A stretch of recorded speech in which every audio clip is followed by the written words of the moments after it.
Daryl Zeller. Thank you, Tom. Good evening, ladies and gentlemen. Are you going to chime him too? The individual I'm going to introduce is a gentleman that I met about 5 years ago. When he moved to Riverside, he contacted Tom Jameson for some strange reason. It was Tom to see if there was a Toastmasters club in the vicinity that would welcome someone with his credentials. He did not want to join a club under false pretenses, so he told Tom that about 5 years previously he had been introduced to Toastmasters while he was in Chuckawalla Valley State Prison. Shortly after he was introduced to the club, he was transferred to a facility that did not have a Toastmasters club. With this information, Tom told him that I had been very involved with the Toastmasters clubs in prisons, so he suggested that Michael contact me. Well, when Michael contacted me, we welcomed him into the Finding Fairy Toastmasters Club, and Michael attended regularly. He served in many different leadership roles and represented our club in multiple speech contests. I'm happy to say that Michael is a friend. Now, tonight he's going to present us with a message, something that I firmly believe in.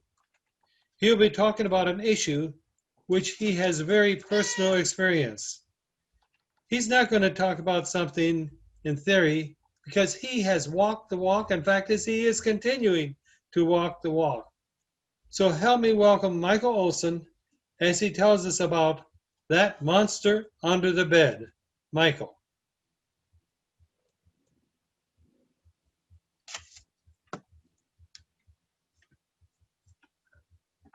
Unmute yourself, Michael.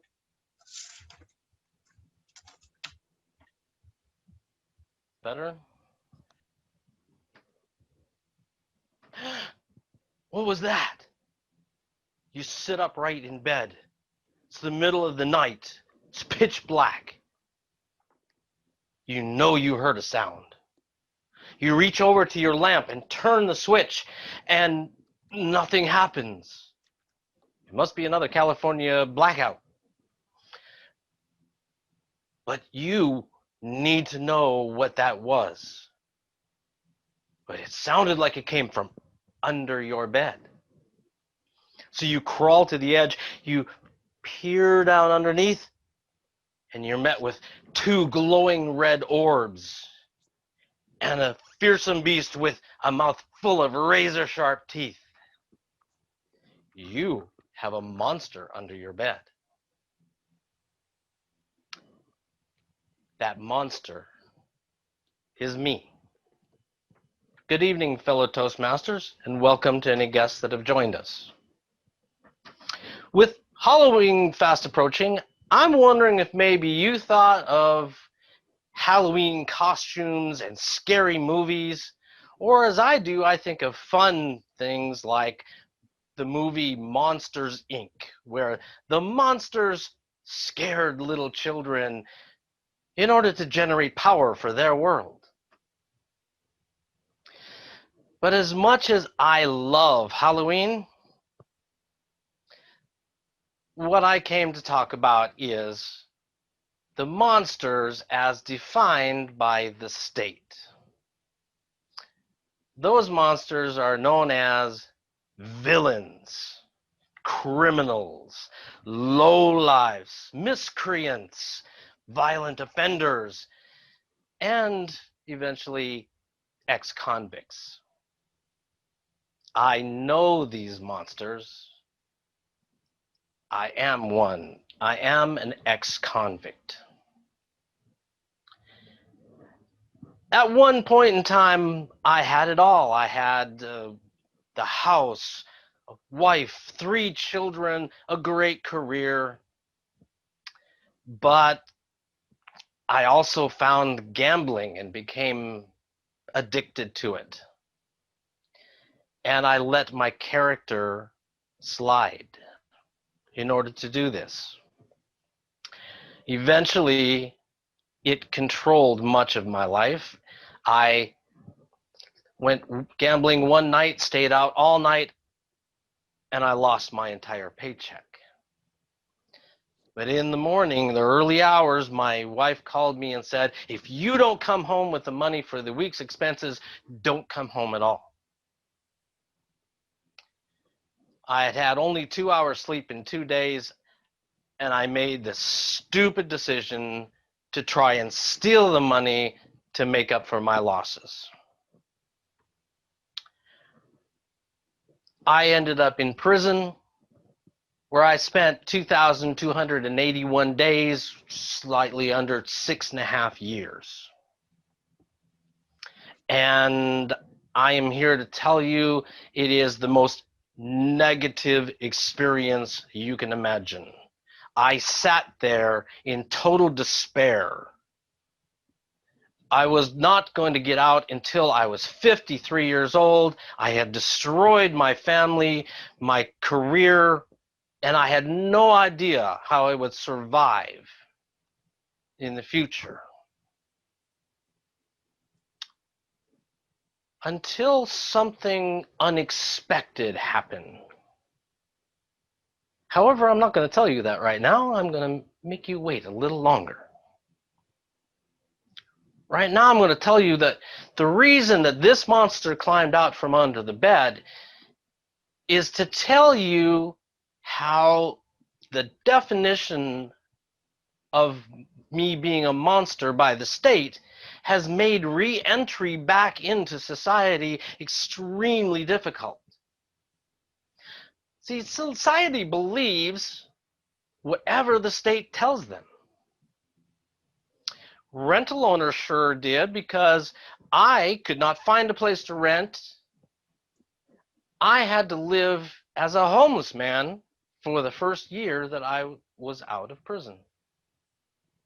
Employers certainly believe it. I have a college degree and more than 20 years of experience as an accountant, but I can't find the lowliest position within my field. My first job was at a factory where I would clean the nastiest chemicals you can think of out of shipping containers, reconditioning them and reselling them to chemical companies. And yet, I had to talk to the foreman for 9 consecutive weeks before they would offer me an opportunity. I must be a fearsome beast indeed. Yet, if you asked people that really know me, they would tell you that I'm a man of honor and kindness. Excuse me, but you said you were that monster under my bed. Yes, I know, but I came out from under your bed so that I might be able to help improve the lives of other monsters. Whoa! How do you think you're going to do that? Well, that's really quite easy. I want to help create a societal paradigm change. A paradigm is where the concepts of reality and the practices of how to do something becomes a way of life. For instance, let's say that you are in your job and you come up with this great idea for how to do something better. You go to your boss and you tell them, hey boss, let's do this great new way. Boss says no.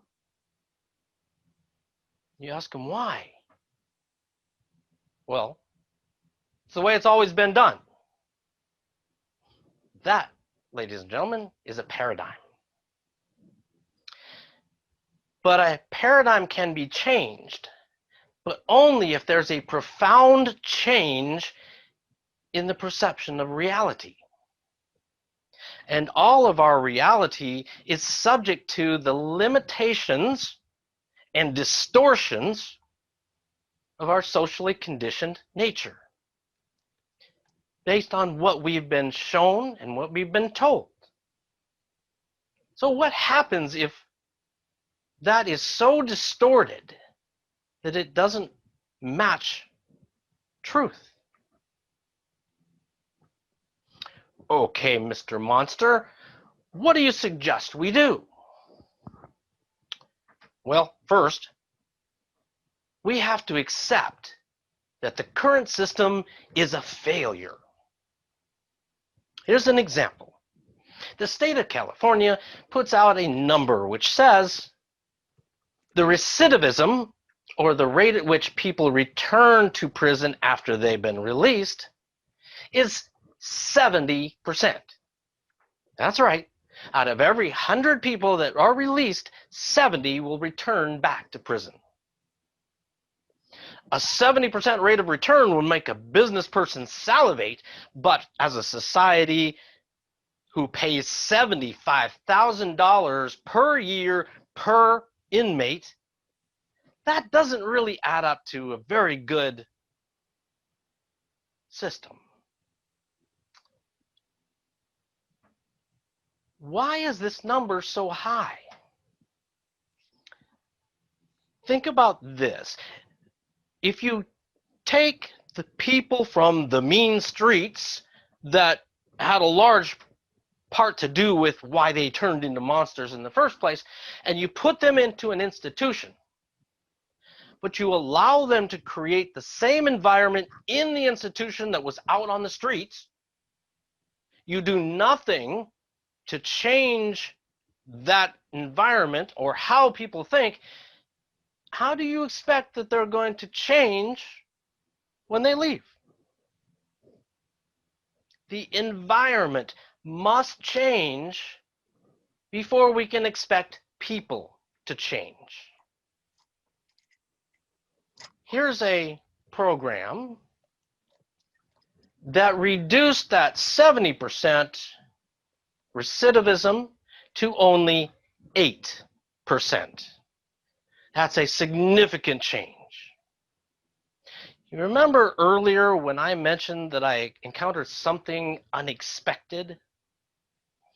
I was sitting in despair in my dorm room, this really negative environment, and somebody offered to show me to a meeting that I jumped on because then I can get out of the negativity. So I went to this meeting. It happened to be a Toastmasters meeting. I felt so comfortable because it was positive and it was focused on the future that I joined. And the first speech that I gave, the evaluator told me, you have an amazing ability to paint a picture with words. I knew at that moment what it was that I needed to do. I was going to become a professional speaker and writer and paint those pictures with words, and I was going to help people with them. Help people to overcome their addictions. Help people to overcome the destruction that they've made in their life. That moment created a spark. And even though I spent 5 years waiting to get out before I could find another Toastmasters club, it helped spark a reevaluation of my character, and I started to correct that. It helped me know that when I got out, I would get into a Toastmasters program, and I attended every single week, even though I was homeless. I have been training for 5 years to become a professional speaker. I have learned to control my gambling addiction, and I'm writing a book so that I can help other people to control their addictions. And I have studied internet marketing so that I can use those decades of business consulting and accounting experience. Ladies and gentlemen, I am not that monster under your bed. I am simply a human being. Admittedly, I made a huge mistake, but I owned up to my failures. I made changes, and now I have crawled out from that dark and hidden place to stand out here in the fearful light of day. You know, it's funny how a film created to entertain children can have such a powerful idea within it. I want to take you back to that movie, Monsters, Inc. again. Those monsters scared little children for profit. Hello, Disney. It was the way things were done. It was their paradigm. Until they discovered that there was more power in laughter and joy than there was in fear and screams. They had discovered a new perception of reality, a new truth. We, as citizens of our society, have a paradigm to change as well. We need to stop seeing that once a person has gone bad, they will forever be bad. This is a distorted perception of reality. The fact is that for us to change that paradigm, we are going to have to tell the truth over and over again until the distortion dissolves away and the reality is revealed. I have heard a saying that crisis reveals character, and I believe it. It's true. However, it only reveals character as it is in that moment. Character can be corrected. It can be forged in the fires of distress, but only if it's with a creative force that is providing a positive direction in its remaking. Toastmasters. The tools are in your hands. Join me in the process of changing the paradigm and helping change people's lives. Mr. Toastmaster.